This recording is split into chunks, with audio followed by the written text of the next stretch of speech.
الله الرحمن الرحيم نحمده ونصلي على رسوله الكريم اما بعد گزشتہ چند روز سے مولانا ارشد مدنی آفیشیل اور دیوبند دستک کے زیر اہتمام شیخ الاسلام حضرت اقدس مولانا سید حسین احمد مدنی نور اللہ مرقدہ کی نابغہ روزگار شخصیت،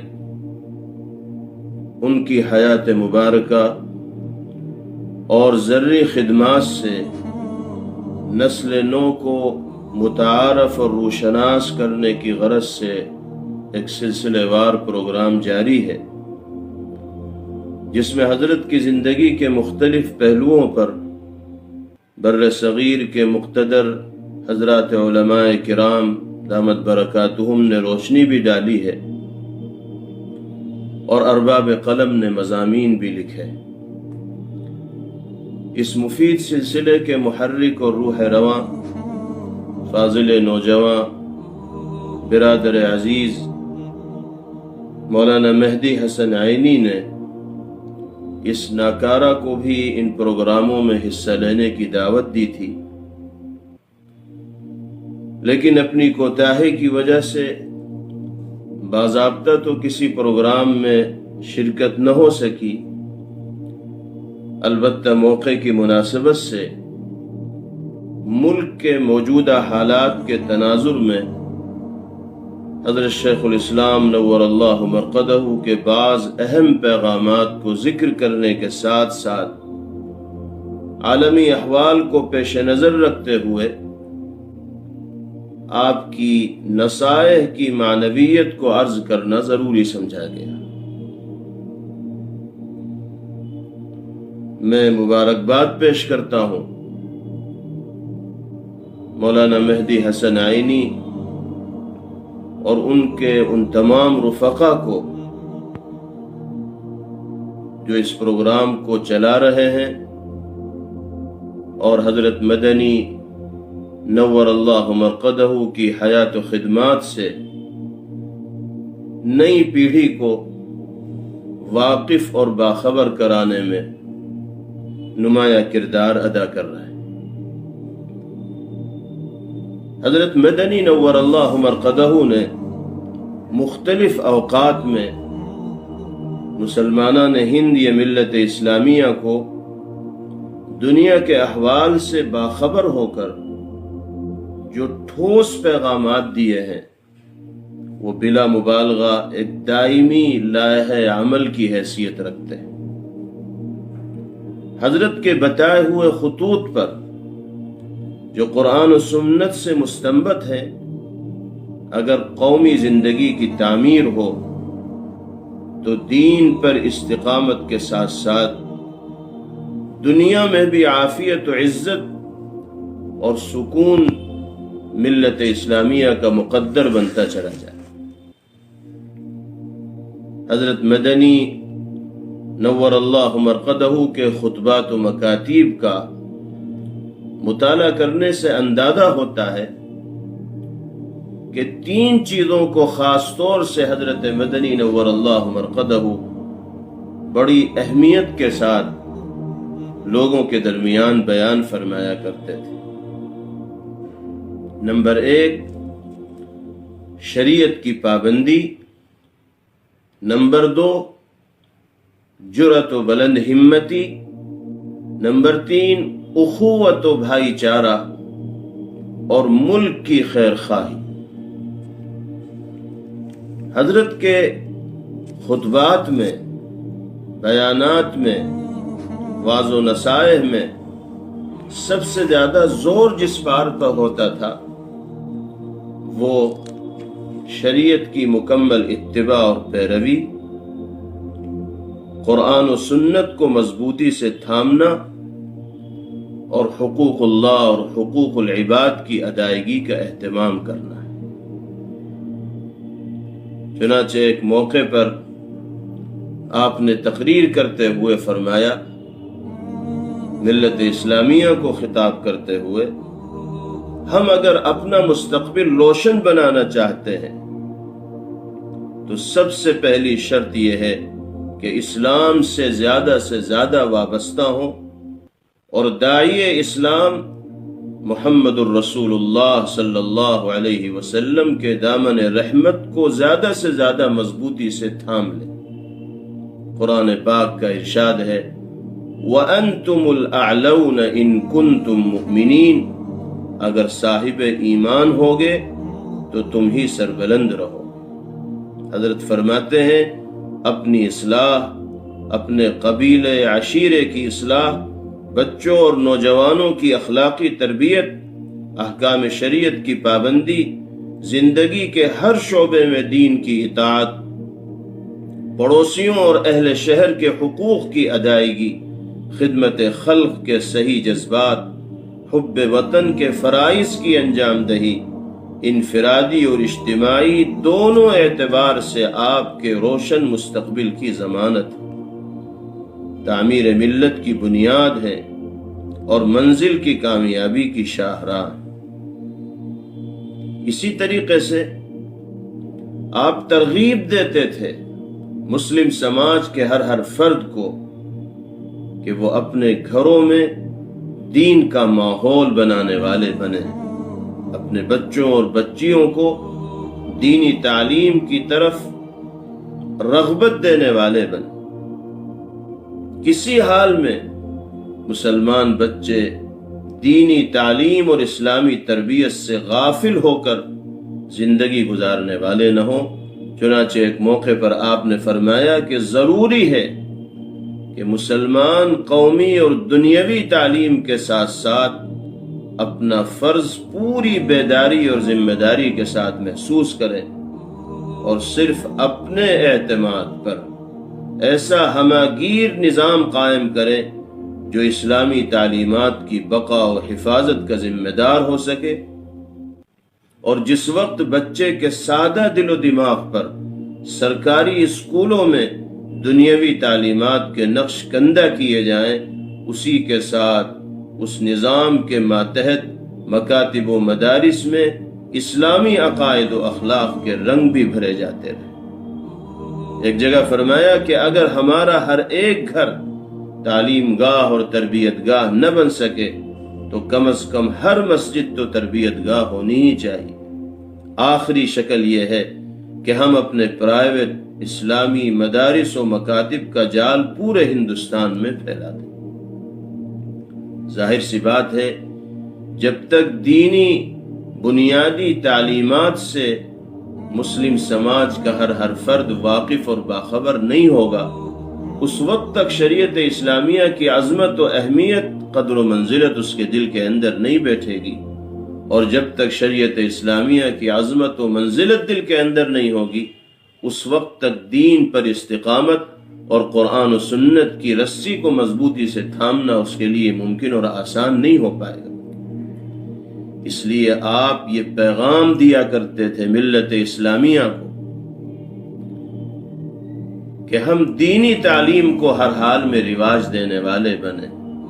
اپنے گھر کا ماحول دینی بنائیں اور ایسی صورتحال اختیار کریں کہ ہمارے سماج کا ہر گھر دینی اعتبار سے اس گھر میں زندگی گزارنے والے لوگوں کے لیے تربیت گاہ بن سکے۔ دوسری چیز جس پر آپ خاص طور پر بر صغیر کے حالات کو پیش نظر رکھتے ہوئے مسلمانوں کو متوجہ فرمایا کرتے تھے، وہ اولو العزمی، عالی ہمتی، حوصلے کے ساتھ جینا اور جرأت کا مظاہرہ کرنا ہے۔ آپ لوگوں کو ڈھارس بندھاتے تھے، شکستہ دل انسانوں کو تقویت دیا کرتے تھے اور ان کو یہ بتاتے تھے کہ ایمان کی شکل میں وہ دولت اللہ نے تمہیں عطا فرما رکھی ہے کہ جس انسان کا دل اس دولت سے معمور ہو تو اسے کبھی نا امیدی اور قنوطیت کا شکار نہ ہونا چاہیے۔ آپ کا پیغام تھا کہ عزم و ہمت اور حوصلہ بلند رکھو، دل شکستگی کو پاس نہ آنے دو، اسلامی تعلیمات کا مطالعہ کرو۔ اگرچہ تم آج اس ملک میں اقلیت بن کر رہ گئے ہو، مگر یاد رکھو دنیا میں اقلیتوں کا مستقبل تاریک نہیں ہوا کرتا۔ ایمان اور بزدلی اور پست ہمتی ایک قلب میں ایک ساتھ اکٹھی نہیں ہو سکتی۔ آپ کے الفاظ ہیں کہ یاس اور قنوطیت مسلمان کے لیے حرام ہے،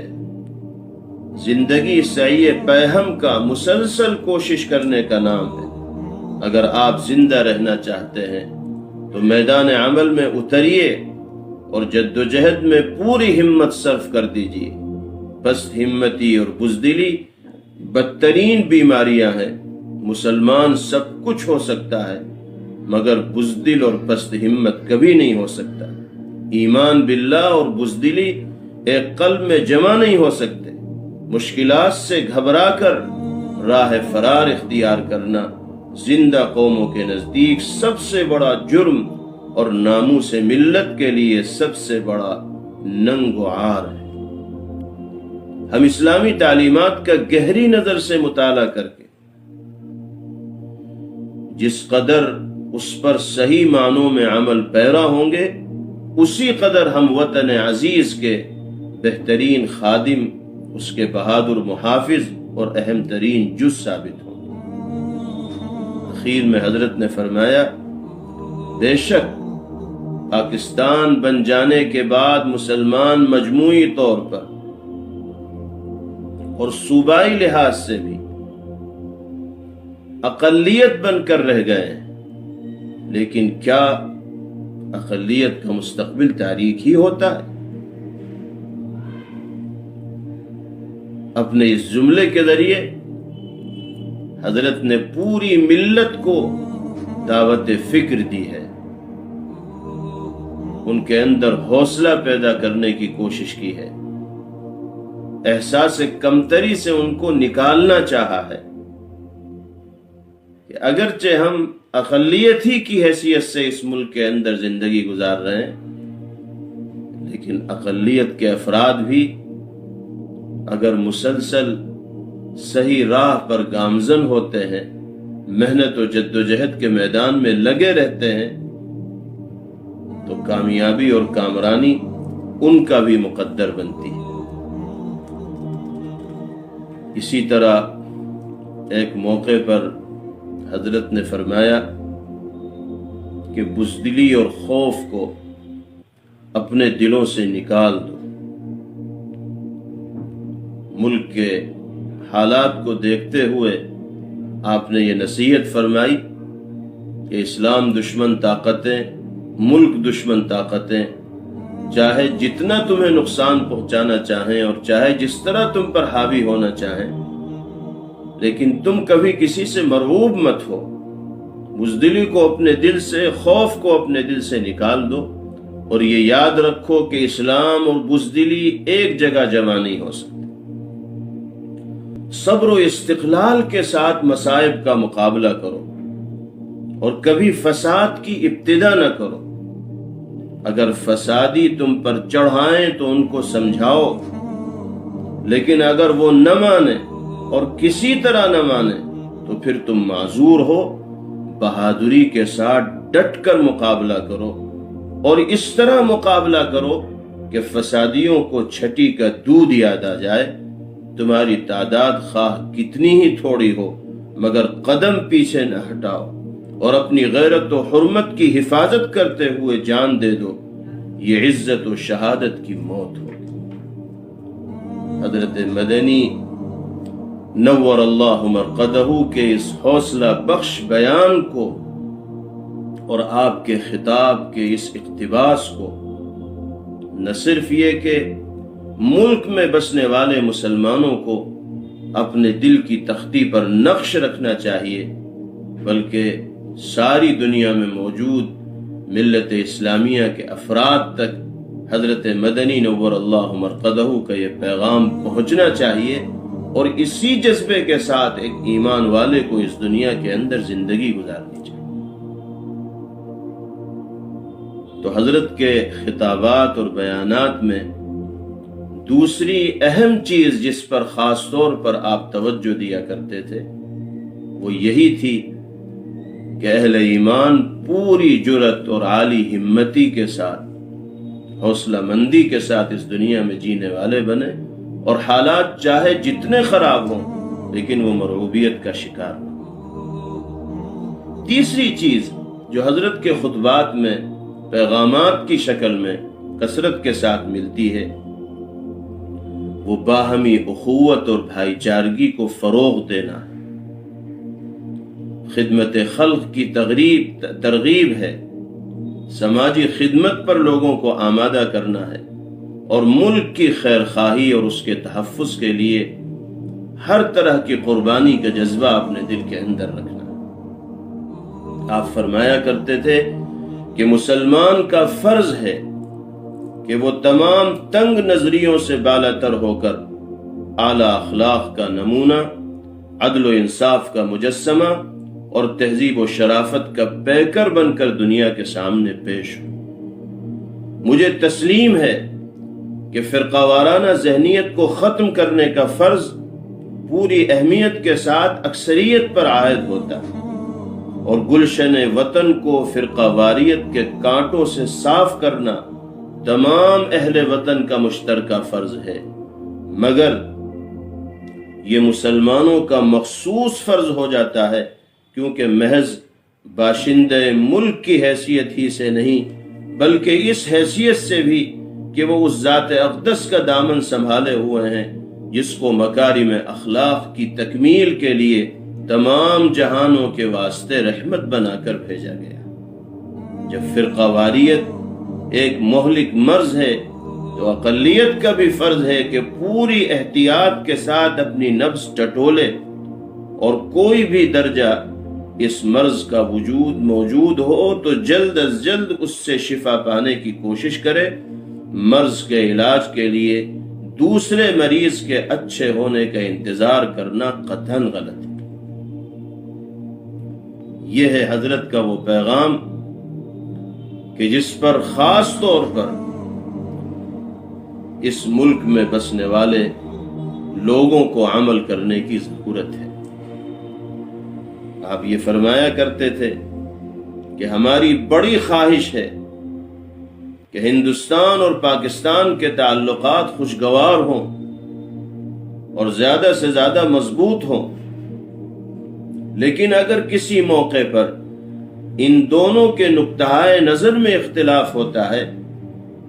تو ہمیں اسی اصول کی بنا پر فیصلہ کرنا ہوگا۔ ہم کو ہر موقع پر وہ صورت اختیار کرنی ہے جو ہندوستانی مسلمانوں کے لیے مفید ہو۔ یہی ہمارا سیاسی، اخلاقی اور مذہبی فریضہ ہے۔ گویا کہ حضرت نے یہ فرمایا کہ اولاً ہماری کوشش یہی ہونی چاہیے کہ دونوں ملکوں میں صلح اور بھائی چارگی قائم رہے، لیکن اگر بدقسمتی سے دونوں ملکوں میں اختلاف پیدا ہو جائے تو ہمیں اپنے ملک کے مسلمانوں کے مفاد کو پیش نظر رکھنا چاہیے۔ ملک سے خیر خواہی کا یہی تقاضا ہے۔ ایک اور اہم چیز کی جانب حضرت توجہ دیا کرتے تھے اور لوگوں کو تاکید فرمایا کرتے تھے، اپنے پیروں پر کھڑے رہنے کی تلقین کرتے تھے۔ فرماتے تھے کہ مسلمانوں کو چاہیے کہ وہ صبر و استقلال کے ساتھ اپنے وطن عزیز اور ادائے فرض میں مصروف رہیں، ملازمتوں کی تلاش چھوڑ کر صنعت و حرفت کے میدان میں سبقت لے جانے کی کوشش کریں، کیونکہ کسی قوم کی ترقی کا دار و مدار ملازمتوں پر نہیں ہے بلکہ صنعت و حرفت اور عملی کردار قوموں کو بام عروج پر پہنچاتا ہے۔ یہی تابناک مستقبل کے لیے بہترین پروگرام ہے جو فرقہ پرستی کی مسموم گھٹاؤں کو چھاٹ کر مستقبل کے تابندہ آفتاب کو طلوع کرے۔ آج کے حالات کو